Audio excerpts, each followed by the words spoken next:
বনি ইসরাইলদের সম্পর্কে আজকে আমরা না জানার ইতিহাস না জানার কারণে আজকে মুসলমানদের উপর এরকম নির্যাতন নিপীড়ন তারা নিয়মিতভাবে চালায় যাচ্ছে।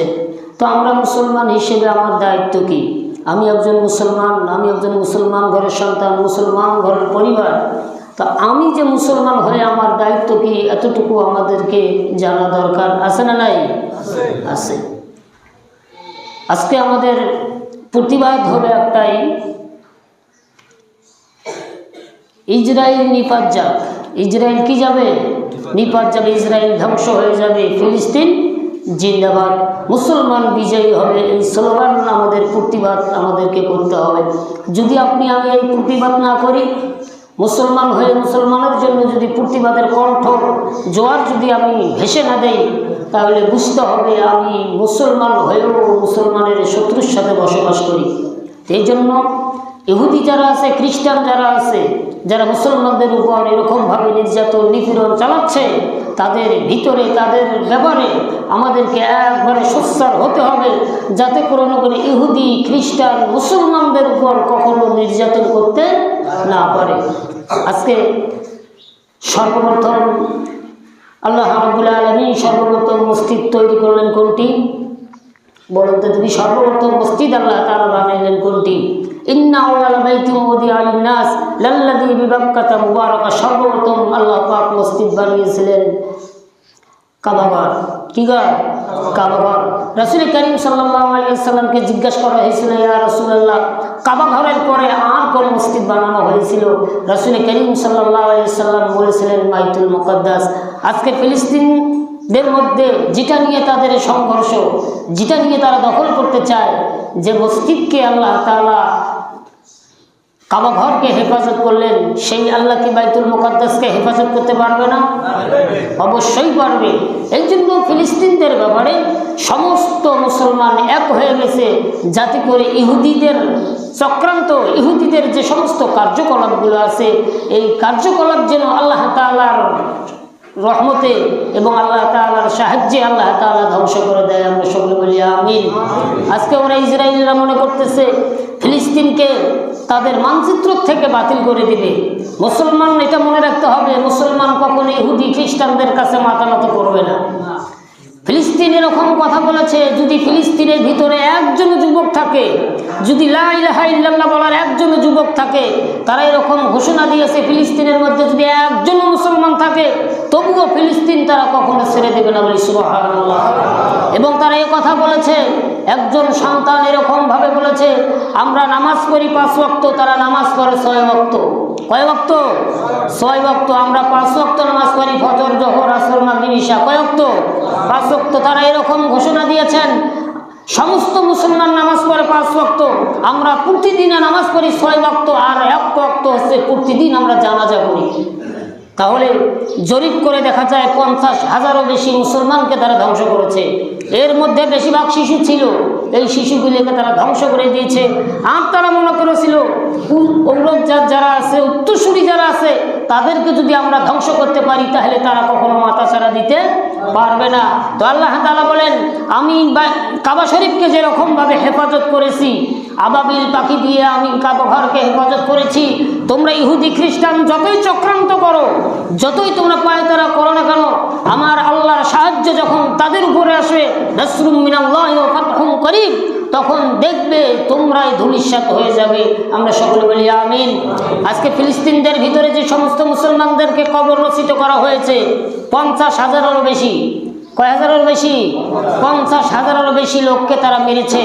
এমনভাবে মেরেছে, মসজিদের মধ্যে নামাজ পড়তে গেছে, 2 রাকাত নামাজ হয়ে গেছে, সাথে সাথে বম মেরে দিয়ে মসজিদ পর্যন্ত উড়াই দিছে। তাহলে আমরা মুসলমান, আমরা তো আর ফিলিস্তিনে এইভাবে যেতে পারবো না। ফিলিস্তিনের ভিতরে আমরা এরকম যুদ্ধ করতে পারবো না। ফিলিস্তিনের ব্যাপারে আমরা এরকমভাবে রাবার বুলেট মারতে পারবো না। কিন্তু আপনার আমার এখন যেটা প্রয়োজন হচ্ছে, জবান দিয়ে তাদেরকে হুঁশিয়ারি সাবধানী করে দেওয়া, যে সারা পৃথিবীর মুসলমান ফিলিস্তিনের পক্ষে, আর সারা পৃথিবীর মুসলমান ইসরায়েলের বিরুদ্ধে। এটা যদি আমরা এই প্রতিবাদ দিতে পারি, আমাদের শক্তি সামর্থ্য যা আছে তাই দিয়ে আমরা প্রতিবাদ করব। আমরা আজকাল মুসলমানদের ব্যাপারে যদি এরকমভাবে প্রতিবাদ করি, এরকমভাবে কথা বলি, তাহলে ইসরায়েলরা মনে করবে সারা বিশ্বের মুসলমান এক হয়ে গেছে, তারা আর কখনো মাথা ছাড়া দিতে পারবে না। আমরা এটাও ঘোষণা দিয়ে যাই এবং এটাও ঘোষণা এভাবে দেই, ফিলিস্তিনের ভিতরে 50,000-এর কবর রচিত করা হয়েছে, কিন্তু আল্লাহ না করুক আমরা সকলেই দোয়া করি এবং সকলেই আল্লাহ তাআলার কাছে এরকমভাবে দোয়া করি, আল্লাহ আপনি ফিলিস্তিনদেরকে এরকমভাবে বিজয় দান করেন, যেই ফিলিস্তিনের ভিতরে 50,000 লোককে কবর রচিত করা হয়েছে, ওই ফিলিস্তিনের ভিতরে ইসরায়েলের কবর রচিত হবে ইনশাআল্লাহ। বলেন ইনশাআল্লাহ। অবশ্যই আমাদের জবান থেকে ইনশাআল্লাহ বের করতে হবে। 50,000-এরও বেশি কবর রচিত হয়েছে ফিলিস্তিনের ভিতরে। আমরা আল্লাহর কাছে দোয়া করি, আল্লাহর কাছে আশা করি এবং আল্লাহর কাছে ফরিয়াদ করব, 5 ওয়াক্ত নামাজ পড়ে ফিলিস্তিনদের মতন দোয়া করব, যেই ফিলিস্তিনের ভিতরে 50,000 কবর রচিত হয়েছে, ওই ফিলিস্তিনের ভিতরে ইসরায়েলদের সমস্ত কবর রচিত হবে ইনশাআল্লাহ। এরকম ভাবে প্রতিবাদ সারা বিশ্বে চলছে। স্কুল, কলেজ, ইউনিভার্সিটি সব জায়গায় ফিলিস্তিনের পক্ষে কথা বলছে, ইসরায়েলের বিরুদ্ধে সব জায়গায় এরকমভাবে সোচ্চারভাবে কথা চলছে। এই জন্য মুসলমান আমরা ঘরে বসে থাকবো না, যেখানেই যেখানে আন্দোলন হবে, যেখানেই ফিলিস্তিনের পক্ষে কথা হবে, সেখানেই সমস্ত প্রকার কাজ বদ্ধ করে হলেও এই আন্দোলনে, এই মিছিলে আমরা সামিল হব। এই মিছিল কোনো দলীয় মিছিল নয়, এই মিছিল কোনো দলীয় মিছিল। আর কথা বলেন, এই মিছিল শুধু মুসলমানের পক্ষের মিছিল। একজন মুসলমান যদি মনে করে আমি ওই মিছিলে যাব না, ওই মুসলমান কিয়ামতের ময়দানে আল্লাহর কাঠগড়ায় জবাবদিহিতা করতে হবে।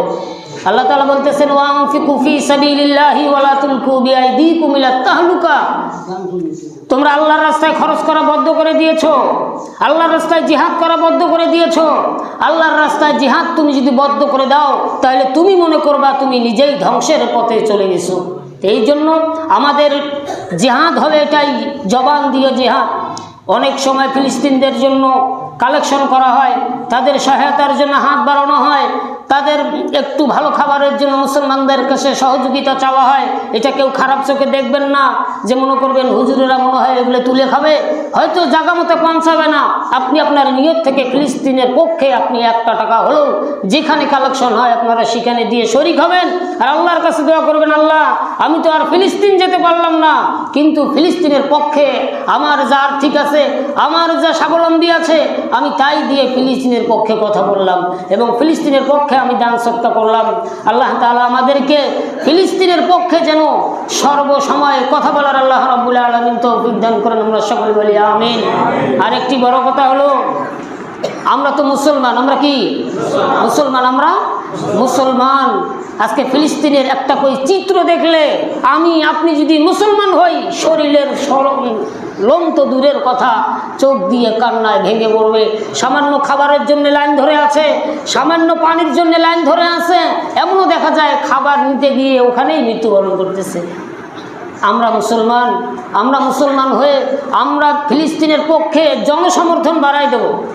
ফিলিস্তিনি এরকম ঘোষণা দিয়েছেন, আমাদের পক্ষে জনসমর্থন বাড়ায় দাও, আমাদের পক্ষে তোমরা মিছিল করো, আমাদের পক্ষে তোমরা স্লোগান গাও এবং সারা পৃথিবীর মুসলমান এক হয়ে ফিলিস্তিনের পক্ষে বড় একটা আন্দোলন গড়ে তোলো। দেখবেন ইসরায়েলরা এমনিতেই পালাই যাবে। ইসলাম এভাবে বিজয় হয়েছে। আল্লাহ তাআলা অবশ্যই তাদের উপর নাসরুম মিনাল্লাহি ওয়া ফাতহুন করিব, অবশ্যই আল্লাহ তাআলা তাদেরকে বিজয় দান করবে একটু কষ্টের পরেও। এই জন্য আমরা মুসলমান, আমরা সকলেই সাবধান থাকবো।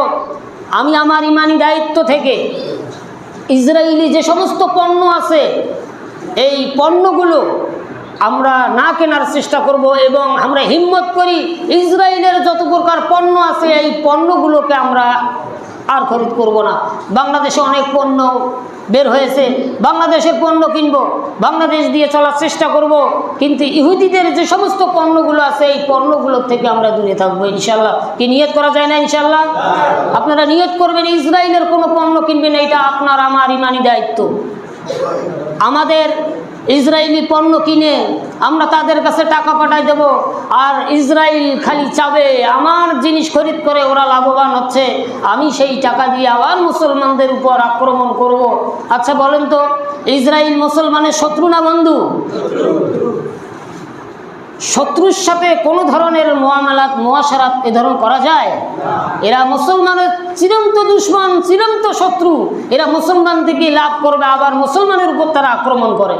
তাহলে আমরা মুসলমান একটু বোঝার চেষ্টা করি ইসরায়েলরা ফিলিস্তিনের ব্যাপারে কী রকম নির্যাতন শুরু করেছে। এরকম বলা হয়েছে এই যুদ্ধটা শুরু হয়েছে আজ থেকে 17 মাস পর্যন্ত। কয় মাস? 17 মাস অনাবর্ত যুদ্ধ চলছেই। অনাবর্ত প্রতিদিন মানুষকে তারা মারতেছে, আর হয়তো মনে করতেছে ফিলিস্তিন থেকে সমস্ত মানুষ মনে হয় শেষ হয়ে যাবে। তো আল্লাহ তাআলা বলে না, কখনো আমি যেরকমভাবে কাবাবার হেফাজত করেছি আমিও সেরকমভাবে ফিলিস্তিন মুসলমানদেরকে হেফাজত করবো ইনশাআল্লাহ।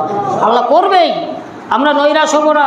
আজকে অনেকেই এরকমভাবে আমাদেরকে প্রশ্ন করে, হুজুরেরা এত দোয়া করে, হুজুরেরা এত কান্নাকাটি করে, দোয়া কবুল হয় না কেন?